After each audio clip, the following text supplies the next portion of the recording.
So, this month we're going to talk about bloating, what bloating is, understanding the causes of bloating, and talk about some solutions to any bloating issues that you might have. So, before we talk about bloating, we're going to talk a little bit about what bloating is. I'm sure many of you will have experienced it in different forms at some point. And although there's no real clear, concise definition of bloating, if you look across the literature, the general definition is this feeling of tightness in the stomach, and it's usually accompanied by a visible distension of the stomach as well, feelings of discomfort. And usually there's also a number of other sort of associated pathologies with that, but pathology might be a strong term. Associated symptoms. So some people might get gas, they might get wind, they might get feelings of needing to go to the bathroom, and constipation as well. So although usually it occurs in the stomach, there is bloating that can occur across most organs within the digestive system tract, or the GI tract, the gastrointestinal tract. So the GI tract basically is a tube that goes from our mouth to our backsides. And it incorporates the digestion and removal of nutrients from foods, as well as the reabsorption of water. So basically, we have our mouth, we chew foods, we start to break it down. There's certain enzymes in our mouth that help to start that digestive system process. Then we have our we have our esophagus. Obviously, we then swallow the food. That's through a process of like smooth muscle contraction, which then goes down to our stomach. In our stomach, we have a really acidic environment, and that acidic environment is there for two reasons. One, it sort of helps down with the digestion and breakdown of certain foods. It also acts to fight against and kill pathogens, virus, bacteria, and things like that. And then in the stomach as well, also it is a very muscular organ. So it's also involved in the mechanical breakdown of foods as well. Interestingly, the stomach can expand up to 4 to 6 times its usual size.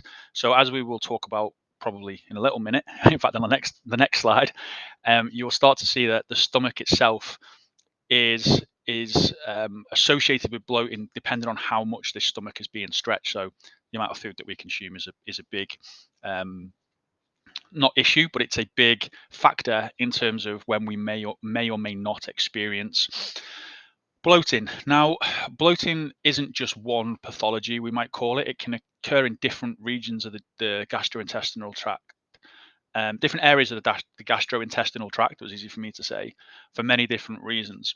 So we've said there that it's the top definitions of feeling of tightness in the stomach is actually there is bloating that can occur along the full length of the GI tract. So, like I said, we've got the esophagus into the stomach.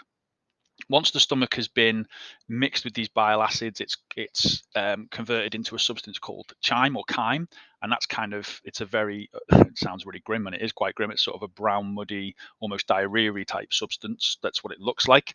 That then passes into the small intestine. In the small intestine, we've got lots of enzymes, and those enzymes then break down foods, so carbohydrates, into smaller chains of carbohydrate molecules, so up down things like down into glucose.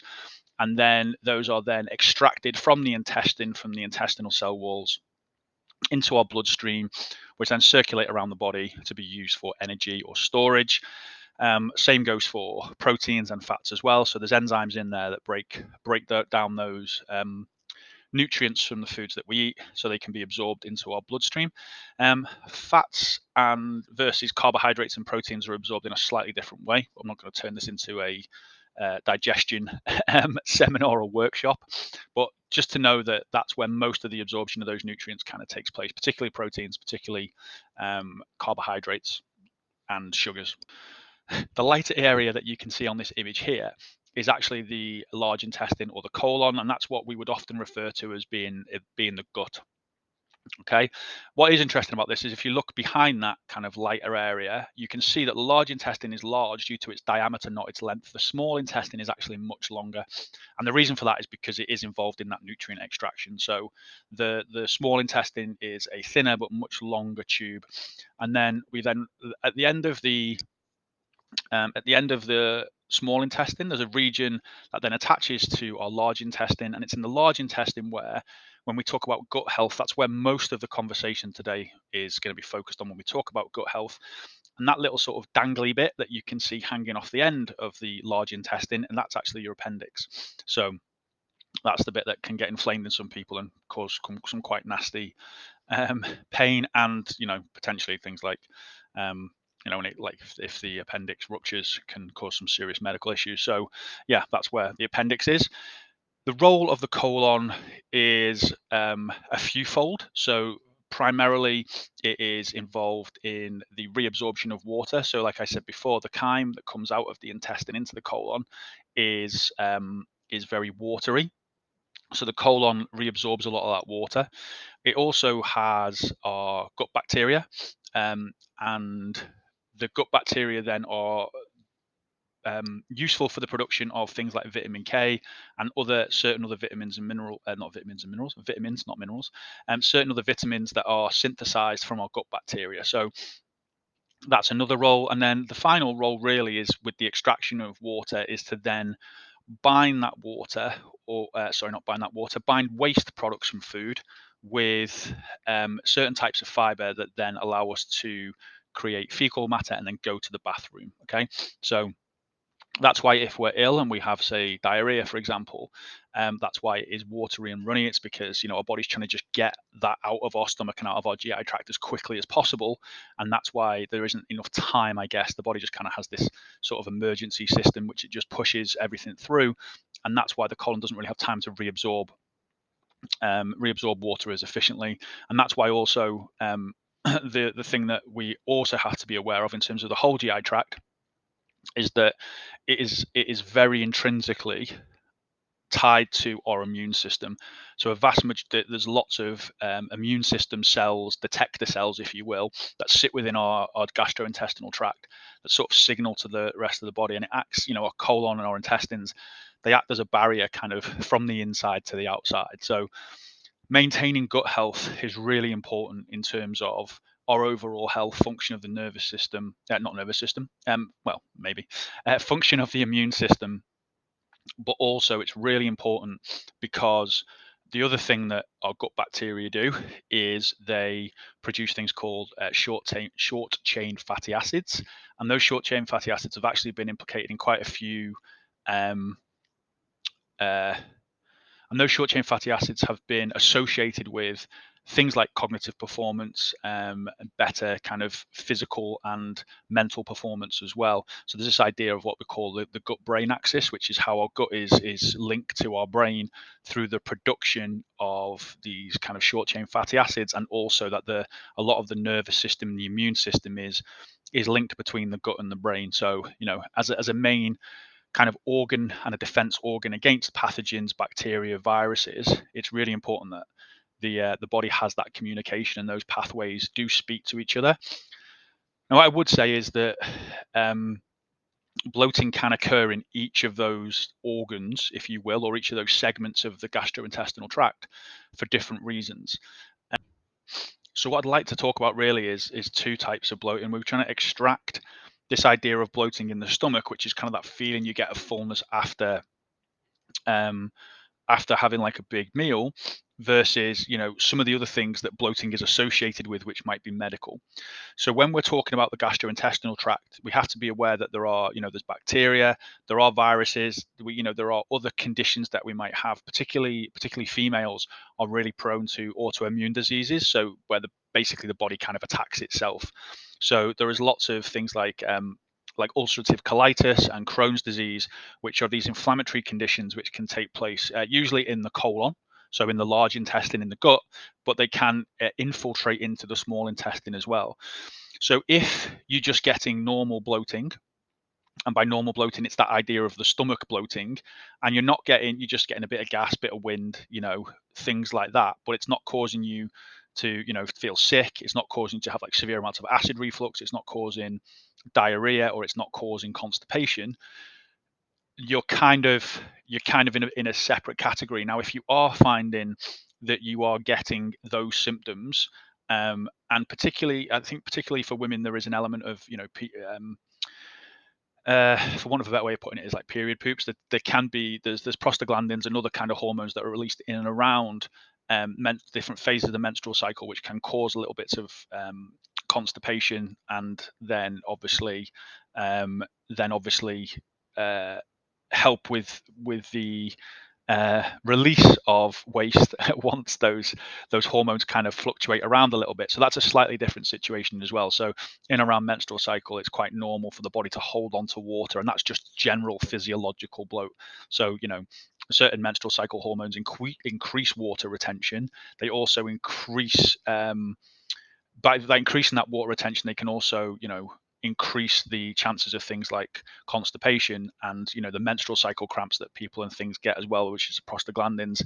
And there's a lot of different hormonal responses going on there, which can cause those sort of transient effects of constipation and transient effects of holding more water. Now, there are things that we can do about that. And I'll touch upon those in a small amount of detail towards the end. But I want to just focus on here of what we would call like either food causes of bloating or potentially some medical causes of bloating as well. Because like I said, a lot of women do have an increased risk of things like inflammatory bowel disease, IBS, I can't talk today, sorry guys, inflammatory bowel disease, IBD, and inflammatory bowel syndrome, IBS, and also things that are more autoimmune, or other autoimmune conditions like ulcerative colitis and Crohn's disease, okay, which are really nasty, awful conditions. So if you just suffer with general bloating and bloating that is associated around menstrual cycle, probably to start digging around too much into like worrying about if there's anything deeper. If you're getting, like I said, diarrhea, constipation, serious stomach pain, you very severe inflammatory responses and an inability to basically it's affecting your everyday functionality, then it's probably worth going to get some extra testing. So they will look at things like in your stool, they'll look for bacterial overgrowth, they will look for blood in your stool. That's an important one, particularly if you've got if you've got inflammatory diseases which are breaking down that gut tissue, and causing internal ruptures of vessels and bleeds and things. That's important to look at. You can also test blood markers. Now with blood markers, there's many different blood markers out there. Some of them are more reliable than others. A lot of intolerance testing. So there's a thing called IgG testing, which is immunoglobulin G testing. It's a type of immune system response cell. A lot of those are used in intolerance testing. A lot of them are misapplied. So please, if you do go and get intolerance testing, make sure it's not just from like some random naturopath or nutritionist or whoever. Make sure it's done by a properly medically trained professional, because a lot of intolerance testing out there is nonsense, to put it mildly. And then there are other immune system markers that you can get from the blood, from the serum in the blood, which look at how activated the immune system is. And then there's also things like patch tests and stuff as well. So if you are going to go and if you do feel like you need to go and get tested for any kind of allergies or intolerances, please be aware that if you are genuinely intolerant or allergic or something, you would be having these quite severe symptoms. It's not just a little bit of bloating, okay?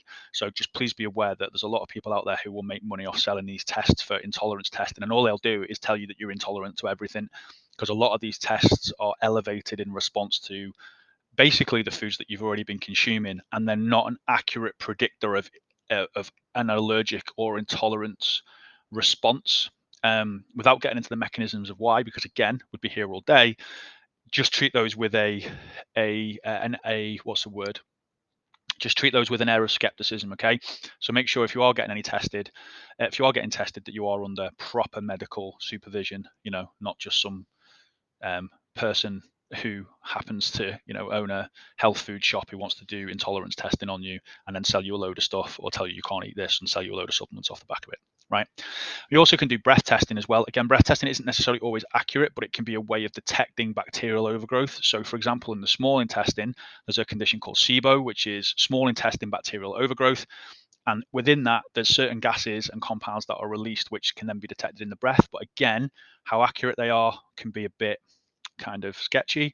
And then worst case scenario, if there is anything structural and long-term issues and there's chronic inflammation, that's where things like endoscopy, so that's basically putting tubes in you with cameras on, for want of a better way of putting it, will then be able to assess to see if there's any structural issues, inflammatory issues, so on and so forth. And the same with imaging, just to see if there's any blocks or anything there. So for example, a lot of people might have like blocks in the bile duct, and things like that, which can then affect the release of bile, which can then affect digestive system processes or and things like that. So we might be looking at something structural to see if there's any issues structurally there as well.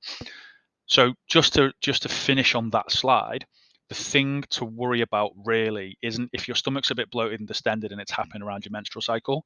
That's things that we can deal with without needing to seek further medical intervention. If you're getting severe other symptoms, please just see a reputable doctor. Please don't see a naturopath, don't see a nutritionist, don't see even somebody like me who's got that experience to get this testing done. Go and see an actual medical doctor who specializes in consults or specializes in gastrointestinal tract.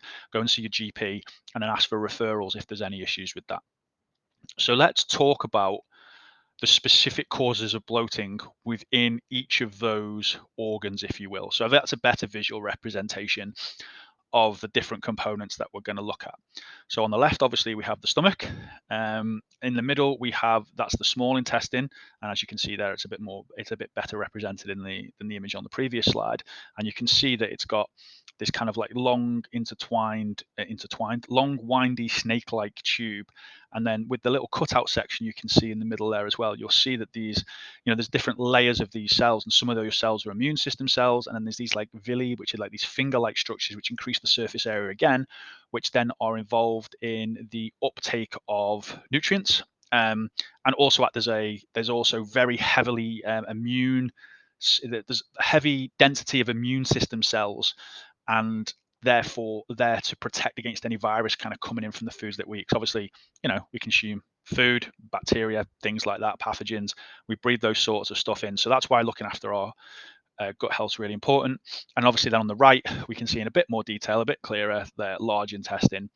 And it's really in like that last third, or where the sort of kink is at the bottom of the large intestine. That's the bit where we then store waste in the form of a stool until it's at a sufficient size, or it's stimulated to release if our digestive system is working fully.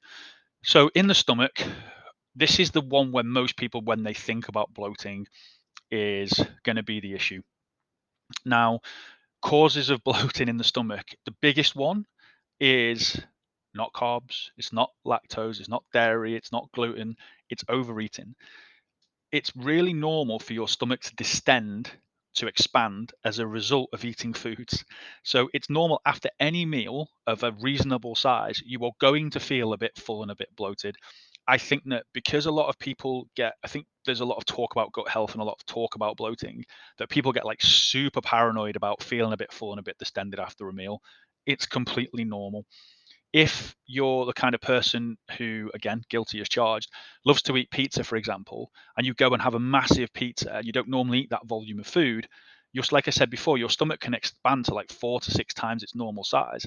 Like that's in a cavity up here, and it's going to sit and it's going to expand, and it's going to make you feel full. It's going to make you feel bloated. It's going to slow digestive system transit down. It's going to slow the emptying of the stomach and make you feel bloated. So quite often people will go like, oh, uh, carbs bloat me or bread bloats me, and it's like, does bread bloat you, or did you just eat a boatload of bread? So one of the ways to counteract that is to have smaller kind of portion sizes, and be aware of when you are getting bloating. Instead of thinking maybe it's a specific food, look at the overall food volume as well. Now, there are certain stomach issues like the overproduction of stomach acid. So I think, if people have got like acid reflux and stuff like that. So at the top of the stomach and at the bottom of the stomach, we've got these things called sphincters, which is basically just rings of muscle. And quite often, if they're not working correctly or they open at the wrong times, what happens is we can get like kind of like acid reflux again. If you're getting acid reflux and alongside foods, or particularly with every meal, probably want to go and speak to a medical practitioner about that. But also there are certain foods that, like sodas, gassy foods, foods that are likely to already contain gas, or like carbonated beverages and things like that, which are going to make us feel gassy, and they're going to sit in the stomach, and they're going to give us kind of a wind type situation. We also might get some foods that when we eat them, they interact with the acids in the stomach and produce gas of their own because of they produce gas because of their own sort of chemical interactions with that acidic environment. Again, those things are quite common and quite normal and not really problematic. It's more like if you are getting acid reflux. So if you are getting that really severe kind of bloating in the stomach type situation, then it's really important that we don't overreact to that in the sense that it is a um, what's the word? In the sense that it's just like completely normal. Um, but there are other foods as well. So, for example, like anything which is like roughage cruciferous vegetables, beans and lentils, a lot of these things that may cause um, some people to have gas and wind and bloating, but actually quite often that won't be taking place in the stomach. Okay, that will be taking place in things like the small intestine and large intestine. So in the small intestine, if we're getting bloating and distension there, because we have bacteria in the small intestine, it's a different type of bacteria than what we would normally talk about. So if you hear adverts about gut health and probiotics and all that kind of stuff, and like these your cult yogurts that have got all these like live bacteria in them, I'll talk about that in a little minute. We'll come back to that. We have a different species and different types of bacteria in our small intestine, and some of those are involved in digestive system processes. But what we can do is get this bacterial overgrowth. And if you think of bacteria as living organisms and they produce gases as a result of food, as a result of exposure to certain foods that are undigested, if our body has difficulty breaking down certain foods, then those bacteria are going to feed on that food, and it's going to then start to produce gas and wind and make us feel bloated as well. So yeah, just be aware that of where the um, be aware of where the bloating is taking place. So if it's quite high up in the stomach here, it's probably stomach. If it's a little bit in the middle, then it can be small intestinal. And again, just because we might have a slight bacterial overgrowth doesn't mean it's necessarily a massive problem, okay? If it's full distension and everything's causing an issue, something you might want to go and get tested for. If it's just a little bit of bloating in there as well, sometimes food does pass in undigested for all kinds of reasons that I'm not going to get into. And particularly if we're ill and we're passing through foods quite quickly, or we've got some viral infection or something like that, it's natural then that we might bloat a little bit and feel a little bit kind of windy or gassy. However, in the small intestine, there is also so Crohn's disease is normally something which is in the large intestine, but it can affect the small intestine. Same with celiac disease effect, and then there's also infections that we can get in the small intestine caused by bacteria, viruses, and parasites. Which again, if we're getting a kind of a very sore stomach, we're getting bloating alongside that. What I'm trying to say here is that this is more than just your common garden. I've got a bit of gas, got a bit of wind, feel like my stomach's a little bit distended. If you've got severe bloating, severe distension, particularly if it's accompanied with pain, then you're probably going to want to explore some of these things, whether it's if it's celiac disease, which is an intolerance to gluten, whether it's Crohn's disease. But again, if you have particularly Crohn's disease or IBS or IBD, like you would know about it. It's not just a bit of bloating. It's incredibly painful, incredibly uncomfortable, and at times even debilitating. So please be aware of that. And that kind of then feeds us through to the large intestine, colon, the gut. This is where most people will find that if they have flatulence, for example, a lot of people will associate that with certain foods. And basically all that is the small intestine does a pretty good job of extracting a lot of nutrients from foods. However, sometimes food does pass undigested into the colon, and the bacteria just have a field day. They feed on it, they produce a lot of gas, and it produces a lot of wind. Ultimately, it might be a bit of a problem if you're worried about sort of personal hygiene related smells and things, but usually medically it's not an issue. However, there are certain situations in which like your body just might not get on with those foods very well, and we need to be careful because within the gut we have a wide variety of a very high number, probably billions, trillions, maybe, of bacteria, but we also have a wide variety of bacteria. So we need to be careful that if our body isn't digesting and absorbing certain foods correctly, that we're not causing the proliferation of bad bacteria and reducing good bacteria as well. So again, you would know that because you would be having other medical related issues with that. So we've talked a little bit about the small intestine, which is a really uncommon source of where bloating might be.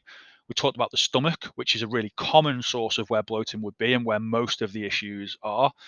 And then I'm going to talk a little bit now about the large intestine, because even though it might not be the cause of bloating for a lot of people, it is something where if people are feeling constipated, that's where, the cecum, the cecum is the last last region of the large intestine, the gut, where we store waste before we, excrete it, before we pass it as fecal matter. If we have those things, then that's usually associated with the gut, and gut health is a big topic at the moment. So I'm going to talk a little bit about what gut health is, why it's important, and why we shouldn't just worry about bloating. Because if we're going to talk about the gut and the digestive system tract, the GI tract, gastrointestinal tract, or the digestive system, we might as well cover this as well, right? So let's talk about what gut health is. There's a fundamental thing, and this is just terms that I've kind of come up with, where I've compiled a lot of what people would consider gut health and just kind of broke them down into sort of three main points. So one is providing an environment for the proliferation of good bacterial species, okay, but not just good bacteria. Well, not just specific bacterial species, but a variety of bacterial species. So when we talk about gut health, it's very difficult to scientifically and through testing and through the current research to say, like, this is what a healthy gut looks like. But one of the things that is indicative of a healthy gut is what we call sort of bacterial biodiversity. So how many bacteria there are there. Obviously, we then want to think about those bacteria, so we need to provide sufficient fuel and nutrients for intestinal cell function. So we've got the cells, we've got our bacteria in our colon, in our gut. They produce these short chain fatty acids, one particularly called butyrate, which is a preferred fuel source for our intestinal cells and our immune cells within those intestinal cells. So we need to provide the right kind of fuels. And then obviously, if we're talking about health is the absence of infection, inflammation, or disease, right? So we also need to be aware that if we are supporting our digestive system through proper fueling, proper nutrients, and I'll talk about how to do that in a second, we can then also say with some confidence that we're likely to have less chances of infection, less chances of disease, and inflammation might be something which is kind of largely out of our control if we've got an autoimmune response. So when I talk about an autoimmune response, what we're talking about here is the body recognizing usually something which is proteiny based. So, for example, a nut allergy is there's proteins within nuts that the body recognizes or sees as being an invader, a pathogen, a virus, some kind of foreign body alien invader, if you will, then causes this over the top inflammatory response when the thing itself isn't dangerous. So that's what an autoimmune response. Whereas if it's something like Crohn's disease, there doesn't always seem to be a specific cause in terms of food.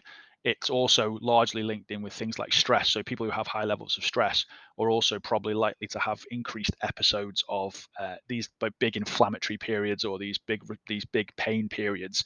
So we have to be careful, not just about food choices sometimes, but also stress management. I talked about the gut-brain axis a little bit earlier on and how those things associate. So yeah, stress management is massively important. And that kind of leads me on to the next thing, which is that having a healthy gut, this bacterial biodiversity, providing lots of prebiotics, which I'll talk about in a second, and providing a good environment for our gut, has positive associations with mental health. Again, this gut brain axis. A lot of people might stretch those associations to mean, like, if you just eat lots of fiber and eat a healthy diet, all of a sudden mentally you're going to be like, superhuman or whatever it might be, or it's going to cure depression or something like that. Okay, that's stretching things a bit far. But there is that relationship between the gut and the brain. So we should nurture that relationship as best we can. And there are positive associations.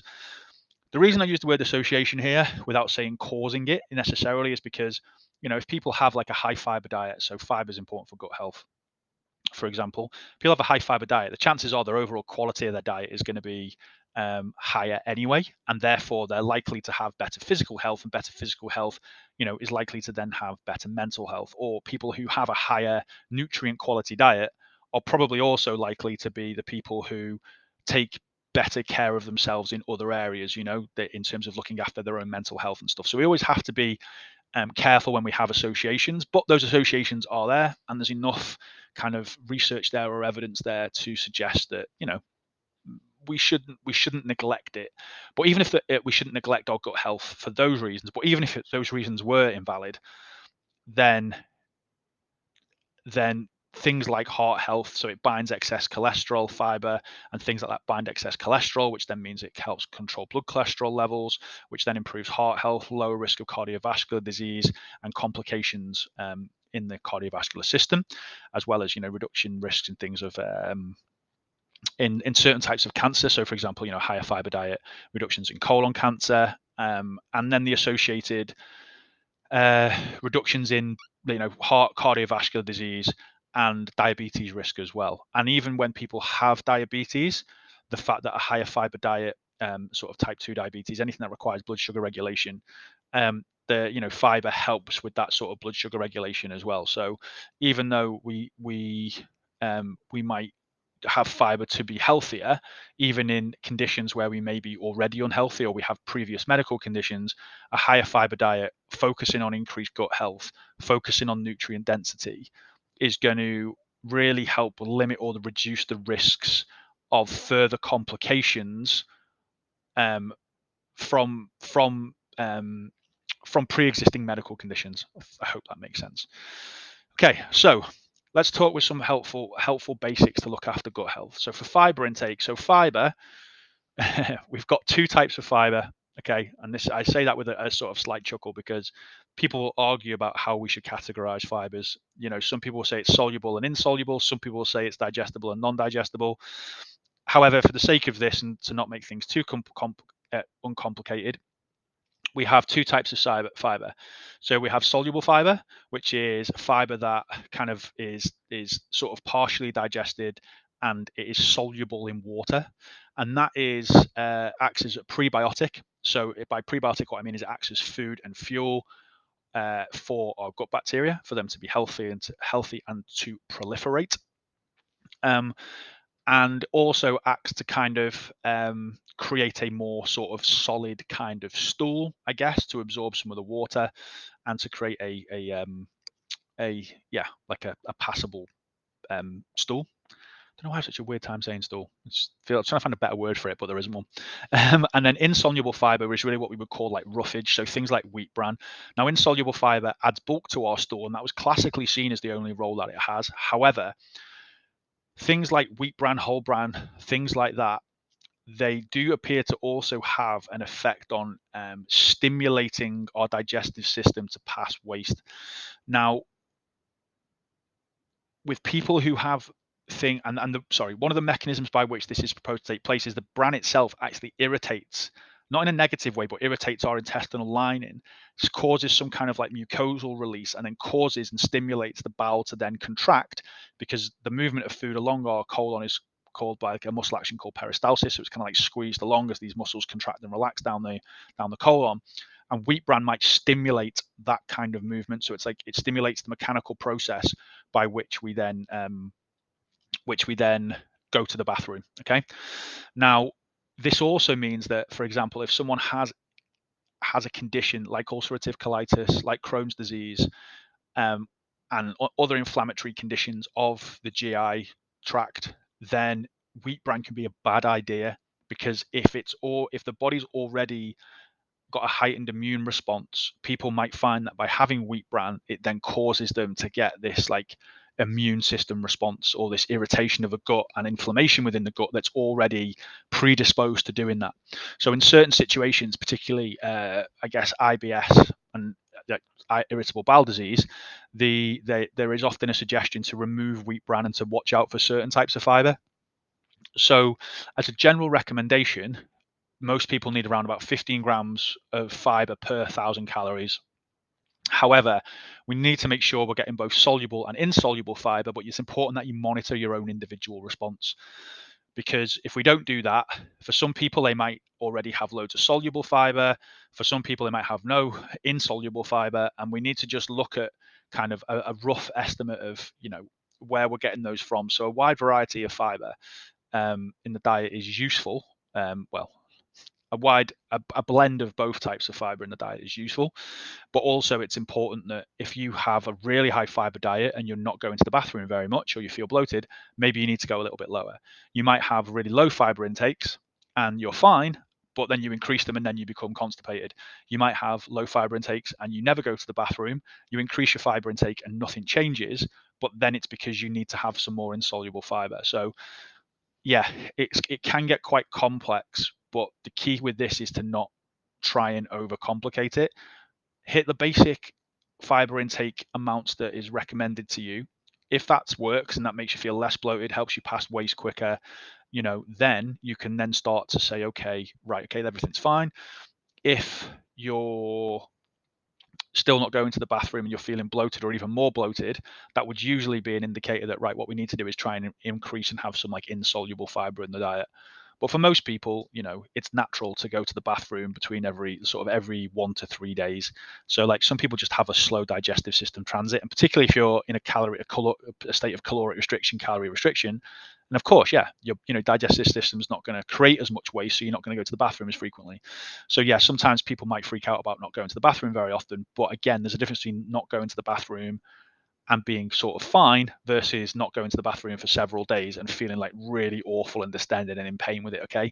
Again, we need to separate what's maybe a tweak in our nutrition and what we should expect through tweaking our diet and through reducing our calorie intake versus what is a medical. Again, if we're going to have lots of fiber in our diet and we're going to have lots of soluble fiber, think of soluble fiber as kind of like putting flour into cake mix. If you put the certain amount in, you get a nice texture, and that's fine, and that's going to be helpful. But if you put too much flour into a cake mix, what happens is the mixture gets really dry and crumbly. And so I think most people know what I'm talking about there. So that's why we need to also make sure that we're consuming plenty of water with each meal, plenty of water throughout the day, in order to um, provide more good bacteria. There's some evidence that things like live yogurts, live cultures, so these are called probiotics, and you can get these in supplemental form as well as prebiotics. And then you've got synbiotics, which just contain probiotics and prebiotics. So remember, prebiotics are just things that our digestive system feeds on or gut bacteria feed on, and our probiotics are the actual live cultures themselves. So you'll see this a lot with live yogurts and things.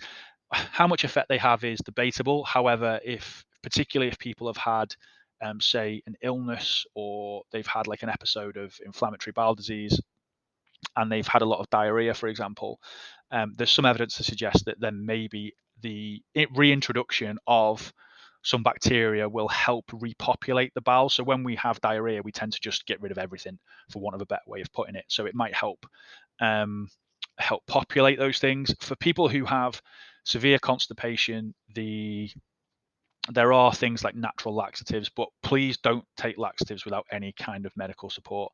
So common ones would be senna, which contain specific compounds called senilicides. The names escape me. But anyway, and basically what they do is they act to sort of stimulate the kind of peristaltic going to the bathroom response. There are other things as well which may help with that if it's a long-term issue. But one of the things I would say is, like, if before people start considering using things like senna, like, look at the other boxes and tick those first. But there are alternatives out there. But if you are going to look at those things, then please, consult with a medical practitioner first. Now, if you either have, well, two things. If you either have, firstly, if you just have an interest in figuring some of this out, maybe you have periods where you feel a bit bloated, or periods where you feel fine, or maybe it's something a bit more kind of like chronic and a bit more severe, and you're just interested in this, like, the main thing that you can do is just to take food journals. So you can have like a diary of like when you go to the bathroom, how the bathroom experience was, how bloated you felt. And within that, if you can then like log or track your foods around that.